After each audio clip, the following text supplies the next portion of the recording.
You are Locked On Mavericks POSTCAST, part of Locked On Sports Dallas, on the Locked On Podcast Network. Your team every day.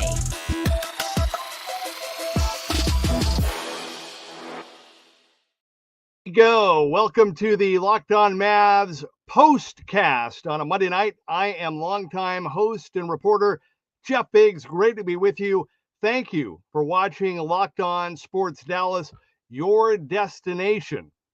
Absolutely, after every single game. You can also find us on the Locked On Mavericks podcast feed as well, which is where you will find, without a doubt, the best Mavs podcast out there right now, reaction daily. And be sure to check out the Locked On Mavericks with Nick Angstad and the crew every single day. They do a great job. I know they're going to be around coming up here as well, talking about this win tonight. But what a win tonight for the Mavs on the road at Atlanta, 129-119. By the way, today's episode is sponsored by Game Time. You can download the Game Time app, create an account, and use code LOCKEDONNBA for $20 off your first purchase. Well, 123-118 was the final last night in overtime. That tough loss in Miami, one without a doubt that the Mavs felt like they could have won, felt like they should have won, and didn't win. And life in the NBA, there's no mercy. Everybody goes through it. Every team goes through it. I've said this before. I'm not going to get into it now. One of my biggest pet peeves in sports is back-to-backs, or are back-to-backs in the NBA. I get it. I understand it. I know why they do it. They have to get the schedule in. They couldn't spread it out. I know back in the day, they used to play 3 nights in a row. So I get it. But I'm just saying, as a fan of the game, as somebody that likes to see teams play at their best, I'm not a big fan of back-to-backs. But with that said, these guys know it. They're used to it. They're the best athletes in the world. And as tough as last night was, tonight was absolutely a game that the Mavs had to win. They did get the win. It was a character win. They came together, and it was really nice to see, especially the second half when, we're going to get into the numbers coming up. We're going to have a breakdown of all the numbers. We're going to talk about what I call the bigs thing, right? That's going to come up for you as well. But I think probably the easiest way or the simplest way to put it is you could see it in the second half. After what went down last night in Miami, the Mavs came out of that locker room in the second half, even with the injuries and the issues. I mean, think about it tonight for the Mavs. No Luka, no Clay, no Quentin Grimes, and no Derek Lively after halftime, and they still outscore the Hawks in the second half. What was it? 68-42, I believe it was, in the second half, and they got the win. And you could tell the way that they played in the second half, the way that they came out of the locker room, they were not going to lose this game tonight, and they came out and played that way. I thought just avoiding the L in the ATL was huge. Just the Mavs' third win in Atlanta in the last 12 tries. But again, for as tough as last night was, and we talked about it on the show last night, a lot of teachable moments, a lot of bad moments, bad shooting last night. I mean, what a job by Spencer Dinwiddie, for example. I mean, 1 of 12 last night, 0 for 9 from beyond the three-point line last night, and he comes back tonight and just hit some huge shots. I mean, you look at the way that this game played out, and there were so many things about it that make it special. I love the way that this team rallied together to come together to get the win. And these are the kinds of wins that will go a long way over the course of a long season. And also, I mean, look, this Mavericks team, the goal is not to make the playoffs, not to even make it to the finals. Their goal is to win the championship, period. And I know it's a star-driven league, and you need your superstars to go off. Clearly, if they're going to win the title, they're going to need to play better than they did last year in the finals. They're going to need Luka and Kyrie to play at that elite level. But, I mean, let's be real.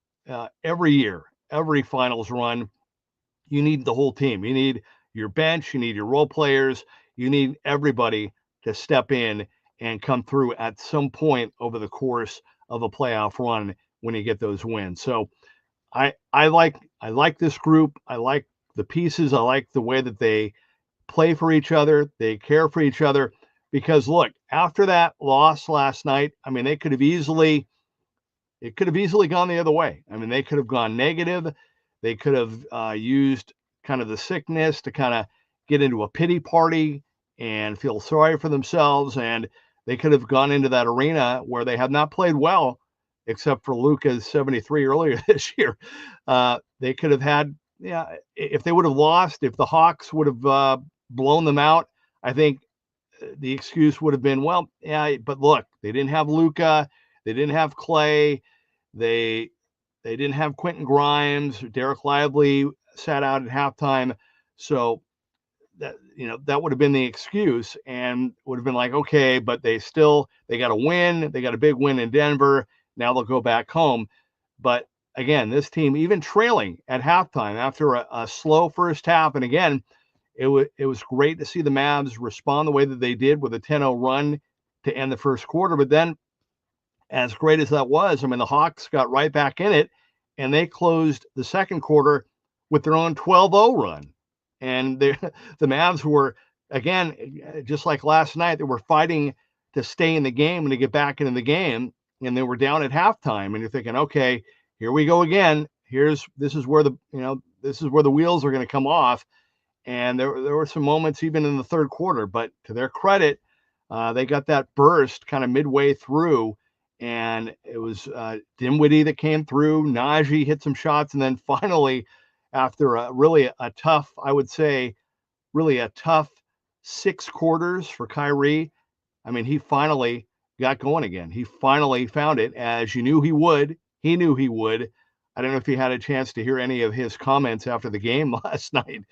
But, I mean, just completely matter-of-factly, I mean, he's just like, hey, when you're up there, like, he didn't say it like I am, but he just said, when you're up there as one of the best players in the game, you're gonna get everybody's best shot, and you're gonna get different ways to be challenged. And that's why I love the NBA, because every single night you get a new challenge. But I'm a huge Kyrie fan. I feel like his story, his legacy, with all that he's been through and the way things started for him, and getting the big shot and helping LeBron and the Cavs win the title, and then kind of the wilderness adventure that he went on when he was trying to build his own team, and all the negativity that was going on with him around that time, and then to come back around the way that he did, and now to really literally have like a rebirth here in Dallas with the Mavs the way that he has. It's a beautiful thing. I mean, he is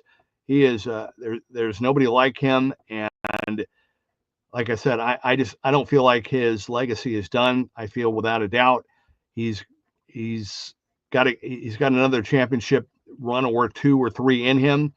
And I think being with Luka, I can't wait to see them put it together and get over that hump. And so, with that said, I mean, to see him just when you watch him shoot and hit those shots the way that he does, I'm telling you, I say this all the time, when you're a fan of a team and you have a player like that, just an elite superstar player, and the Mavs have 2, I mean, you enjoy it while you can, because they don't last forever. The runs don't last forever, and look around the league. Not every team has them, and they are certainly not available every single draft and every year.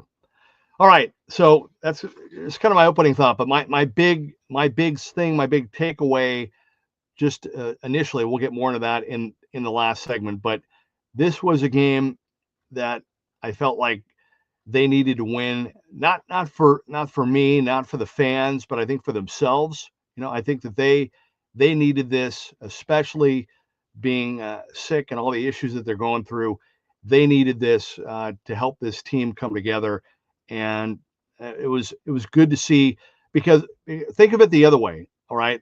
And if you're not buying that, if you're not feeling the camaraderie angle or the team love, I mean, think about it the other way. If they were a selfish group, right, or a bunch of guys that are just kind of playing for themselves, you would have seen different guys just kind of play hero ball and take over and just try to do it on their own, to like say, well, hey, I mean, Luka's out, Clay's out, so I'm going to be the guy, right? And that would be normal, that would be understandable. But with this group, they played and they stayed together as a team, and they found a way to get it done. And the shots eventually fell, and it was kind of contagious. And it was nice to see that everybody got to step in and contribute. And it was just a good win. At 2-1 on the road trip, big win. They didn't let the Hawks get back in it. Did a great job rebounding, did a great job defensively. And after that's a pretty busy stretch. I mean, when you think about it, Friday night, Sunday night, and Monday night, 3 games in 4 days.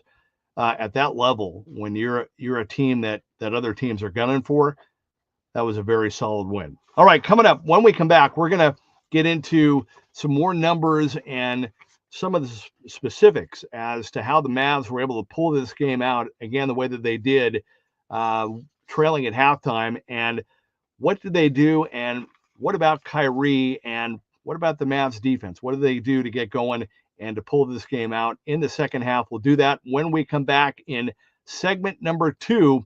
This is the Locked On Mavericks POSTCAST. All right, all my fellow dads out there can probably relate to this. Our underwear drawers have not had a good update in a long time. I will always be partial to something simple and classic, have been, and try to stay true to that when it comes to my underwear. So I was never sure what I was going to do when it was time to replace my old pairs with something new. You notice guys can make underwear last a long time. Sorry for the TMI, right? It's just like not a priority. You got stuff to do, you got work, you got things going on, you got games. I mean, who wants to go shopping for underwear, right? Well, then I tried Skims cotton 3-inch boxer briefs, and it's everything I loved about my classic boxer briefs, but honestly better. They're the perfect weight, the perfect classic cotton feel, and the design is nice and simple, how I like it. Now, from now on, this dad is going with Skims. So all you have to do, shop Skims Men at skims.com /NBA. Let them know we sent you. After you place the order, you can select the podcast in the survey and select our show in the drop-down menu that follows. Pretty easy. And if you're looking for the perfect gift for the whole family, Skims just launched their biggest holiday shop ever, also available at skims.com /LockedOnNBA.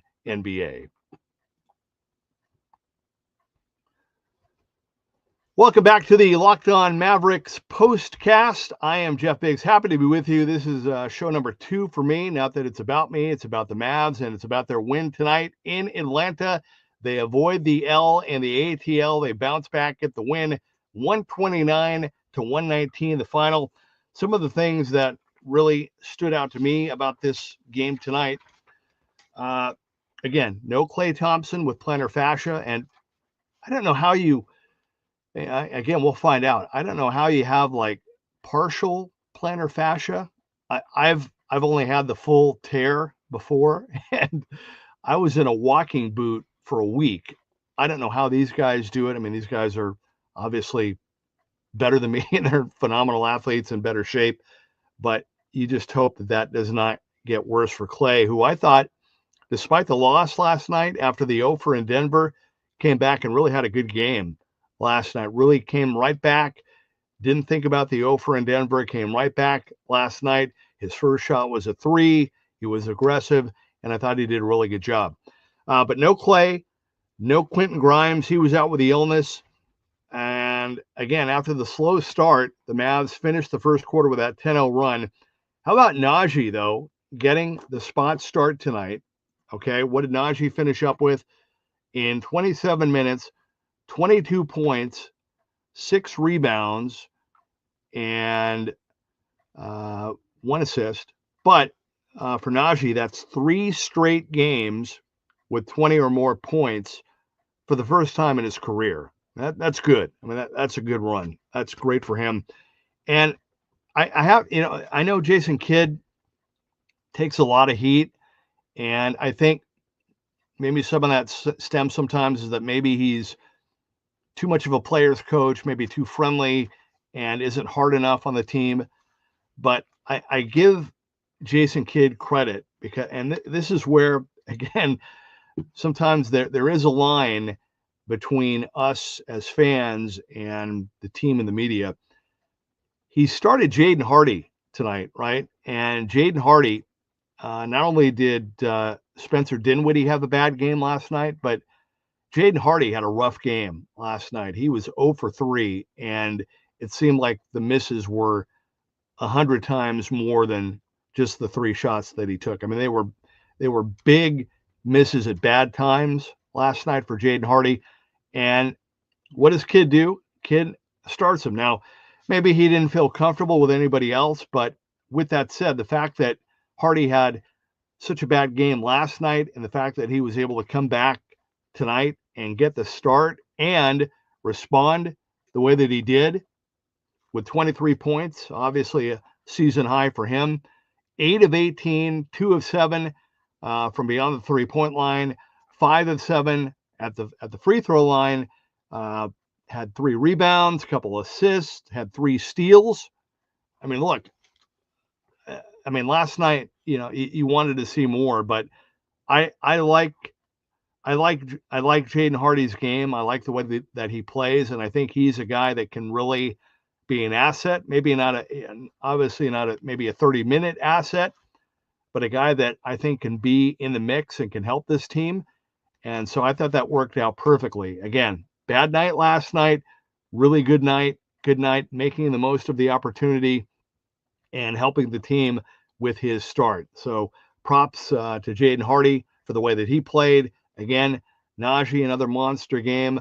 PJ Washington, little quiet, but I mean, he played a solid 38 minutes, finished with 11, had 10 rebounds, so another double-double quietly for PJ Washington. Derek Lively was just not feeling it. I mean, he ended up with 11 minutes, didn't play the second half because he was sick. But I loved the fact that we got to see Omax for a little bit. We had Maxey get in there. Maxey ended up with a very quiet 7 points, right? I mean, he had a huge block in the fourth quarter, also had that beautiful dunk on the pick and roll. That was a big play, a big momentum play. So great to see Maxey get in there and get some quality minutes for him. Daniel Gafford just kind of did his thing, almost had a double-double, 10 points and 9 rebounds. There were a couple lapses in the game, and this is going to be, again, these are all teachable moments, but a couple of, again, these defensive lapses. I mean, we had the big one last night in Miami when Jimmy Butler was able to get that dunk to send the game into overtime. But we have one again tonight, late in the game. Remember, Quinn Snyder called the timeout. It was 121-113, and basically the Mavs were able to, Bogdanovich was able to get a layup coming out of the timeout and was pretty much just cruised to the basket, under the basket. So that's going to be something. They're going to have a couple of big film items to look at to try to clean that up moving forward. But good that they happened, good that they're exposed, and good that they can work on that and make sure that doesn't happen again. Again, I mentioned that as great as the Mavs finished out the first quarter, the Hawks closing out the first half the way that they did with a 12-0 run. They were up 67-61 at halftime. And What I didn't like about that first half was the points in the paint. I mean, at halftime, Atlanta had 44 and the Mavs only had 22. Now, the last two games, points in the paint in both games, the Mavs have had 66 in each game. Well, today, not what we were looking for, but I'll say this: with all the injuries and no Derek Lively, I'm going to give the Mavs a little bit of a pass. They ended up with 50 in the paint, points in the paint, 50, but the Hawks ended up with 76, and that, I mean, for that team, and I know they have Clint Capella and the number one pick, but still, you don't want that to continue. And obviously, I'm not saying anything that the Mavs and Jason Kidd and the players don't know. You got to do better than that. So not what they were hoping for, but again, shorthanded. Still ended up again after only 22 in the first half. They get up to 50 and made some really big shots. Not only the threes, but they had some big baskets down low late in this game as well. So good there. We mentioned Spencer Dinwiddie, who had a really, really rough game last night in Miami. 1 of 12, 0 for 9 from beyond the three-point line. Well, Dinwiddie ended up playing 36 minutes, ended up with 22 points, and he knocked down 4 3-pointers. And I think, what was it? At one point, he knocked down 3 in a row, 9 straight points for Dinwiddie, and that was huge. Big bounce back game for him. We even saw Gortman get into the game. The poor guy had really only 2 little looks, and they kind of rimmed out on him. You know, he wanted to get that first basket out of the way. Felt for him, but good to see him out there. He's got a good body, good speed, and hopefully he'll get some minutes here in the future. We'll see how that goes for him. But again, 129 to 119. And I love the way that the Mavs really stepped it up and really got that burst in the second half. Again, they could have come out of the locker room and thought, oh man, you know, now we've got Derek Lively out, we've got no Clay, we've got no Quentin, and they could have just kind of fallen flat. But they found it within themselves to say, no, we're not going to lose. We're not going to lose to this team. And they stepped it up, and they made the shots, and they kept shooting, and they kept moving the ball, and it wasn't forced. There was a really good rhythm to the offense, and it was good to see them. They outscored the Hawks in the third quarter, 35 to 28, and again in the fourth, 33 to 24. All right, when we come back, we are going to get into the bigs thing to wrap things up. What was the bigs thing from tonight's game? We'll let you know what that one was. That is coming up. This is Locked On Mavs POSTCAST. All right, we got to let you know about our friends at FanDuel, right? You know about FanDuel. You hear us talking about FanDuel all the time, and we got to give them a little love here because you got to get ready to tackle the NFL action with FanDuel, America's #1 sportsbook. Because right now, new customers can bet $5 and get $150 in bonus bets if you win. The FanDuel Sportsbook app gives you everything you need to place live bets on the NFL all in one place. So when you get a hunch in the middle of the game, you can check out the latest stats, you can view live play-by-play, and so much more, all on the same page where you place your bets. Just visit FanDuel.com to join today, and you'll get started again with $150 in bonus bets if you win your first $5 bet. You can do that, right? Yeah, that's easy. That's FanDuel.com. Never waste a hunch and make every moment more with FanDuel, an official sportsbook partner of the NFL. And also a reminder, and again, the Mavs get the win tonight in Atlanta, 129 to 118. You got to take the guesswork out of buying tickets with Game Time Picks. All you do is download the Game Time app, create an account, and use the code LOCKEDONNBA for $20 off your first purchase. Terms apply. And again, you just create an account and redeem the code, and it's Locked On NBA, LOCKEDON NBA, for $20 off. Download Game Time today. What time is it? Game Time, the only ticketing app that gives you complete peace of mind with your purchase. So many ways to save money on tickets, no matter when you buy. The Game Time guarantee, you will always get the best price. All right, welcome back to the Locked On Mavs POSTCAST. My name is Jeff Biggs. Great to be with you. Great win tonight for the Mavs, 129-119. And the big thing for me tonight was the play of Kyrie Irving, 41 minutes. And you may have noticed if you're watching the game, he finally started to get some shots to fall at the end of the third quarter. If you've noticed of late, he's been taking little breathers at the end of the third and into the fourth. And I think Jason Kidd has been trying to save him for down the stretch. And we even heard during the broadcast that Kyrie was also on the injury report. Apparently, this bug that's going around, he was feeling sick as well. And so the normal thought process was that, okay, he's sick too. So, yeah, well, let him get some rest and save him for the end of the fourth quarter. But I don't know. I'm not in the locker room, but I would venture to say it probably Kyrie, who was finally getting a shot to fall, probably didn't want to come out at that point, wanted to stay in, wanted to keep shooting, wanted to keep that game going.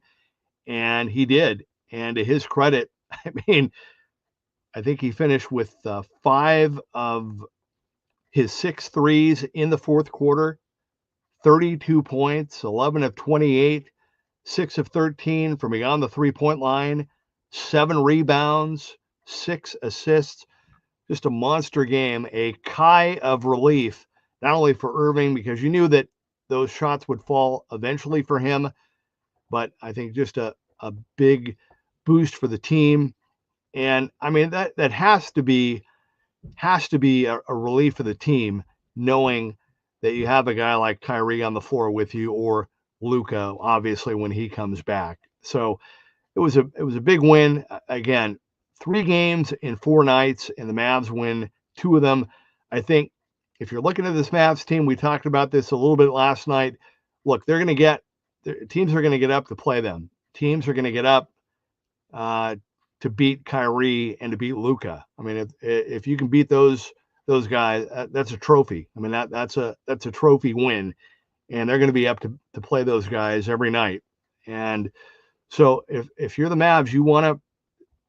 You not only do you want to win, I mean, you need to win these games. You need to win games against opponents like this. Even if you take their best shot, you got to dig deeper. You got to push deeper and find a way to win these games and not lose them like they did last night in Miami. And to the Mavs' credit, they did. They were down at halftime. Again, had a lot of excuses built in. If they would have lost, it would have been understandable, and it would have been on to the next game. But they found a way to get it done, and now they need to return home. Big game Wednesday night against the Knicks, and hopefully we'll have an update then on Wednesday about Luka and his wrist and where things stand. That's what the Mavs said last week when he went out. So all in all, though, a very impressive, solid win tonight. Championship teams play well on the road. They find a way to win games on the road. And I think, especially after what we saw in Boston, we want to see this Mavs team really step it up and find their game when they're away from home. So big win tonight. Thank you for letting me share it with you and talk about it with you. I will be with you again after the game on Wednesday night against the Knicks. Looking forward to that one. That should be fun. Looking forward to seeing the Mavs back at home.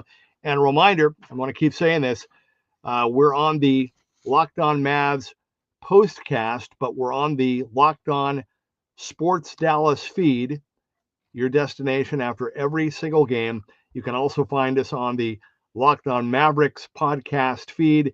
And again, I think right now, but all week long after every game, the best Mavs podcast out there every single day is Locked On Mavericks with Nick Angstead and Isaac and Slightly Biased, the whole crew.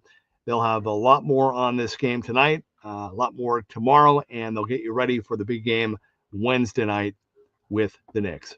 I'm Jeff Biggs. Enjoy the win tonight. We'll talk to you on Wednesday.